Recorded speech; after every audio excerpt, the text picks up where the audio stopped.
Tervetuloa taas tänne Leffahullu-podcastin pariin. Tällä kertaa arvostelussa Seth Rogenin todella mahtavia arvosteluja saanut Apple TV Plus-sarja The Studio ja sen ensimmäinen kausi. Olen aina tykännyt Seth Rogenin leffoista ja vieläpä kun aiheena tässä sarjassa on Hollywood Studio, tietenkin fiktiivinen, ja kurkistus kulissien taakseen ja kaikkeen siihen glamouriin, mitä Hollywoodissa on, sekä tietenkin kaikkiin sekoiluihin, mitä ikinä voi kuvitella, kuin kyseessä on Seth Rogen projekti. Mutta oliko tämä nyt sitten niin hyvä sarja kuin hehkutetaan ja mitä mieltä meikäläinen siitä oikein oli? Ne selviää tuota pikaa arvostelussa. Mutta muista, jos katsot YouTuben puolelta, niin hei, pistä peukkuun, jos tykkäät tästä. Pistä kanava tilaukseen, muistutuskellosta päälle näitä aina, koska tulee uutta sisältöä. Ja jätä paljon kommentteja. Pistä kommentteja. Oletko sä nähnyt tämän? Mitä mieltä olit tästä? Tykkäsit et? Miksi et? Ja mikä on sun suosikki Seth Rogenin elokuva tai sarja, jossa hän on mukana? Ja Leffahullu YouTube-kanavan jäseneksi voi liittyä, sillä tavalla näkee esimerkiksi videoita ennakkoon. Tämänkin on varmasti nähnyt jo aiemmin, jos on jäsenenä. Samoin kaikennäköisiä muuta videoita, joita tässä kesän aikana on tulossa runsaasti. No niin, itse arvosteluun. Tämä sarja siis kertoo Seth Rogenin tähdittämästä Hollywood Studio Continentalin tuottajasta, josta sitten nousee tämän koko studion pomo. Hänen haaveena on tehdä mahtavia ja menestyneitä taideelokuvia, mutta hän saa tämän pomon paikan vain jos hän tekee myös tällaisia isoja blockbuster-elokuvia ja studion pääomistaja haluaa, että tehdään elokuva Cool Aidista, koska hän ostaa siihen oikeudet ja hän on sitä mieltä, että tämmöisiä isoja brändejä on tosi hyvä ja niistä on hyviä tehdä isoja blockbuster-leffoja, loistavia elokuvia, kuten Barbie. Ja tämmöinen on esimerkiksi tavoitteena siis tästä Cool Aidista. Ja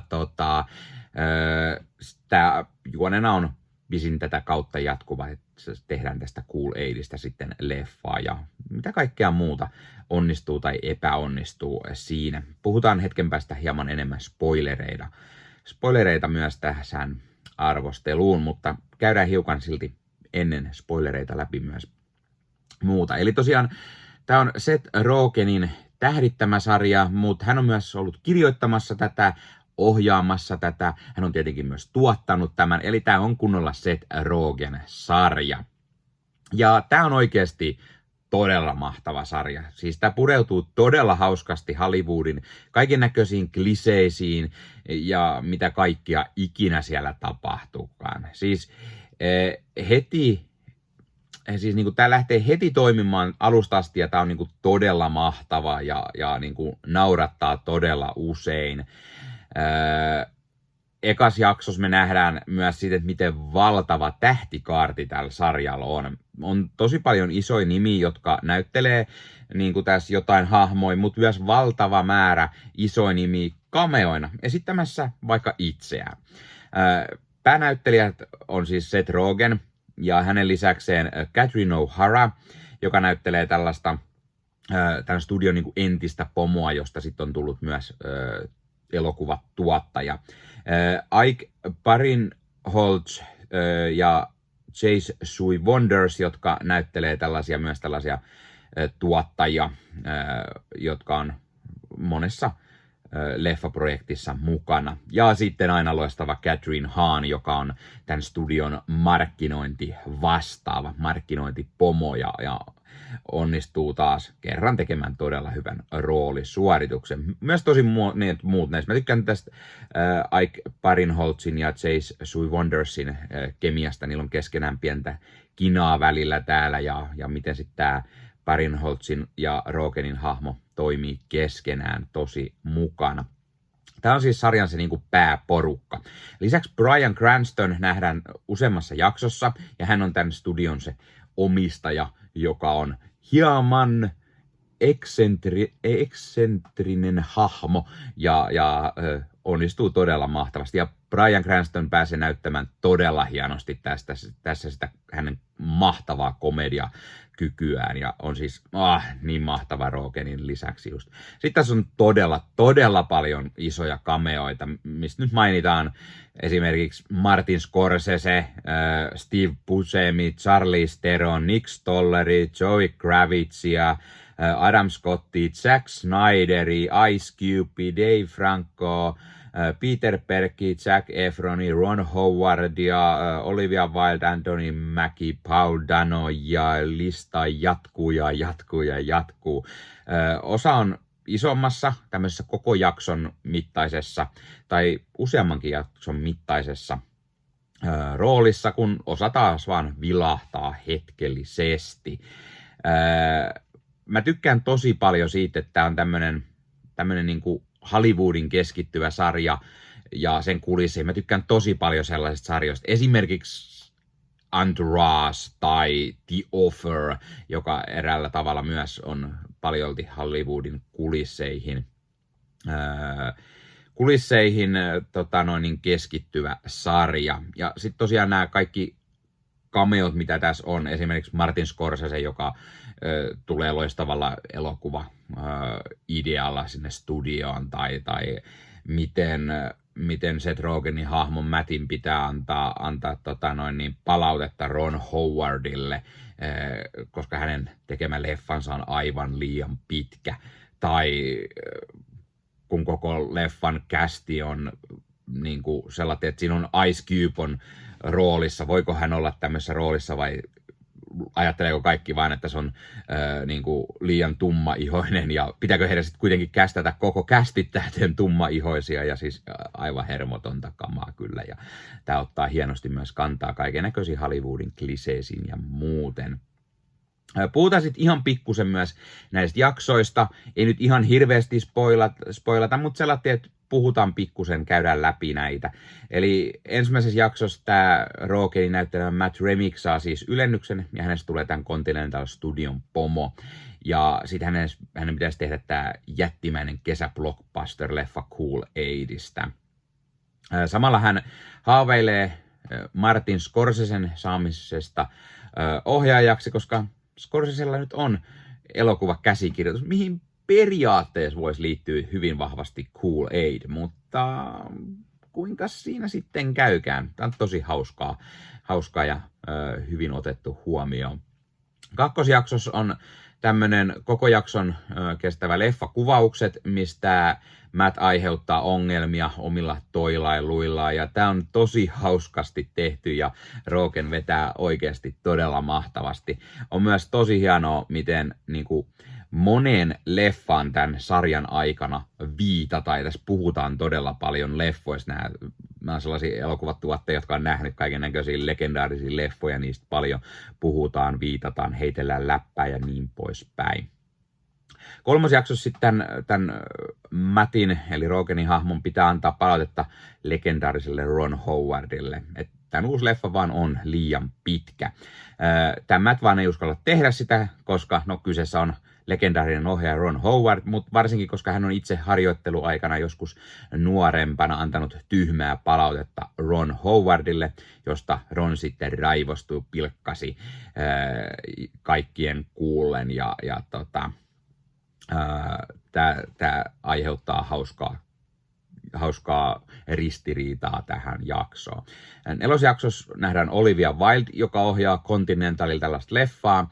Hän haluaa kuvata se filmille ja sitten yksi filmikkela katoaa ja Matt joutuu porukoinen etsimään sitä. Tämä on tämmöinen hauska, vähän nuoretyylinen etsivä jakso, missä on paljon hauskaa vitsiä tähänkin liittyen. Viitosjaksossa tulee sota tämän Quinnin ja Salin välillä. Eli just niin kuin mä aiemmin sanoin, nämä Ike Barinholtz ja Chase Wondersin hahmojen kesken. Ja sota lähtee oikeastaan siitä liikkeelle, että tämä Quinn ei ole tyytyväinen paikkaansa studiossa, tai no jopa parkkipaikkaansa, ja sitten tämä homma pikkusen eskaloituu. Hauska tämmönen jakso, missä taas Rogen jää vähän enemmän sivulle ja keskitytään näihin muihin hahmoihin. Kutosjaksossa nähdään, miten Matt seurustelee tämmöisen lääkärin kanssa, joka on erikoistunut syöpälääkäriksi, ja Matt joutuu sitten tämmöisen lääkäreiden hyvän tekeväisyyskaalaan, ja hän sitten huomaa, että lääkärit ei ihan ymmärrä tai arvosta elokuvataidetta samalla lailla kuin hän itse, ja tämä leffa vertaa tosi hauskasti sitä, että kumpi on tärkeämpi ala, lääkärit vai elokuva-ala, ja siitä saadaan oikeasti todella hyvää huumoria. Jakso 7 on sitten tämä Cool Aid-leffa ja sen casting, mikä tuottaa ongelmia just, että onko se vahingossa liian rasistinen ja muuttuuko tämä sitten koko ajan vielä enemmän ja pahemmin rasistiseksi tämä casting, ja tässä saadaan kanssa niin paljon vitsiä väännetty. 8 jakso on Golden Globe-gaala, mikä on ihan hillittömän hauska, koska Matt haluaa, että hänet mainittaisiin kiitospuheessa, koska muuten studiopomot ei saa huomiota, he ei saa nimeään julki missään. Aina puhutaan vain tuottajista, näyttelijöistä, käsikirjoittajista, ohjaajista, kuvaajista, hitto kaikista muista paitsi studion pomoista, ja hän haluaa tulla huomatuksi. Ja yllättäen kaikki sitten mainitsee tämän hänen ystävänsä Salin, ja sitten tämä on tästä taas harmissaan, ja hitto, tässä on taas niin paljon julkis cameoita tässä jaksossa, että huuhuu. Sitten jaksot 9 ja 10, siellä on CinemaCon, jossa kaikki nämä studion tyypit on ihan pöllyissä. Ne vetää vahingossa liikaa sieniä, koska Matt ei ymmärtänyt niiden vahvuuksia, ja sitten niiden pitäisi pitää elämänsä paras CinemaCon tai muuten studion tulevaisuus on vaarassa. Ja ai että siis Bryan Cranston vasta vetääkin mahtavasti näissä 2 vikas jaksossa, niin siis oikein huikea. Tämä on siis tämmöinen 2-osainen, mikä päättää tämän ekan kauden. Siis tässä on todella mahtavaa huumoria, ihan täydellisesti ajoitettuna. Sarja voi olla todella dramaattinen välillä, heittää ihan hetkestä pistämätöntä komediaa, että sä naurat vedet silmissä ja sitten yhtäkkiä saattaa olla semmoinen, että tulee tippalinssiin, menee yllättävän surulliseksi välillä. Siis mä en ole oikeasti hetken kattonut varmaan mitään näin hauskaa sarjaa tai edes leffaa. Siis tää on todella mahtava sarja. Joskaan ei tietenkään ihan koko ajan naurata. Osa vitseistä venytetään ehkä turhan pitkiksi. Joskus koko jakson mittaiset vitsit alkaa pikkusen väsyttää ja toistaa itseään. Mutta niin pääpiirteittäin tämä on todella nautinnollinen sarja. Ja mä vaan niin rakastan tällaisia Hollywoodin kulissien taakse sijoittuvia sarjoja. Mä odotan innolla sitä kakkoskautta, mikä onkin tulossa. Se sai jo vihreätä valoa. Eikä ihme, koska tämä oli tosi suosittu ja kriitikoiden keskenkin pidetty. Mä suosittelen tätä todella paljon. Mä antaisin arvosanaksi tälle ekalle kaudelle 9/10. Eli siis todella mahtava. Kannattaa katsoa. Jos mietitte jotain, että otanko Apple TV Plusan, niin ihan pelkästään tämän takia kannattaa ottaa se vaikka kuukaudeksi ja katsoa tää. Tää on tosiaan 10 jaksoa. Tää on komediasarja, ne on melko lyhyitä jaksoja, niin sen katsoo vaikka melkein yhdeltä istumalta. Ei mitään ongelmaa. Hei, laita tässä kommentteja. Ootko sä nähnyt tän? Mitä sä olit mieltä tästä? Tykkäsit et? Miksi et? Tai mikä on sun suosikki Seth Rogen leffa tai sarja? Tai mitä muuten tykkäät Seth Rogenista näyttelijänä tai hänen leffoistaan? Laita myös suosituksia, mitä muuta kannattaa katsoa Apple TV Plusalta. Mitä muita hyviä sarjoja tai leffoja sieltä löytyy. Ja hei, jos katsot YouTuben puolelta, niin pistä peukkuun, jos pistä kanavatilauksen, muista kellosta päälle näitä aina, koska tulee uusia videoita ja sen lisäksi auttaa kanava kasvamaan, eli kiitos kaikille, jotka olette kanavan tilanneet. YouTuben puolella siellä on jäsenyydet, superominaisuudet päälle, sieltä voi jäsenet tulla kanavan jäseniksi ja sieltä saa erikoismainintaa esimerkiksi tohon nimen, kun on kanavan jäsen, ja sitten saa erinäköisiä hyviä asioita, näkee ennakkoonkin.